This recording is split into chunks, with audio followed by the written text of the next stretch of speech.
Welcome friends to this edition of Physics. In this video, we are going to solve problem 76 from chapter 12. With that, let's get started. In looking at problem 76 from chapter 12, we see that we have a gymnast standing on a balance beam, and they want me to find the forces acting on the beam. Well, the first thing that we're going to have to do is draw a force diagram. I know that the beam itself has some weight. I know that the woman has some weight. And I know that each support is providing a normal force.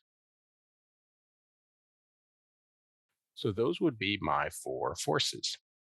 When I solve an equilibrium problem, I need to set up all of the forces equal to 0 and all of the torques around some arbitrary pivot point must be 0. In looking at the distances they gave me, I know that this first distance from the end is 0.54 meters. So then that distance must be the length of the beam minus 2 of those distances. And the distance in there has to be half the length of the beam minus that 0.54. And those distances are going to help me figure out my torques because those will give me my lever arms. So Fn1 times its lever arm plus the weight of the woman times her lever arm. And both of those are positive torques because I'm choosing to use the convention such that a torque rotating that way is going to be positive. So you can imagine if you're holding a pencil, her standing on the end as she pushes down causes it to rotate in my positive direction. And the normal force on the other side pushing it up causes my beam to rotate in the positive direction.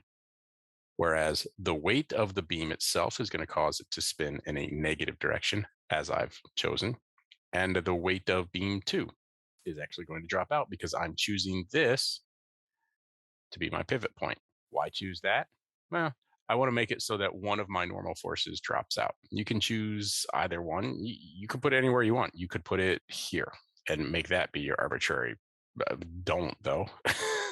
Because I want to make my life easier. So if I set my point of rotation at one of my normal forces, it's going to drop out of my torque equation. So I only have one unknown to solve for.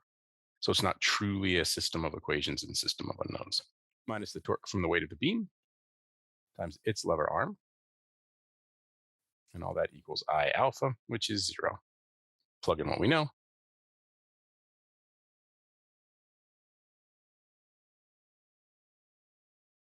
And I get the normal force, the first support beam providing a force of 1,187 newtons. Solve for the other one. Well, we're going to use all of the forces.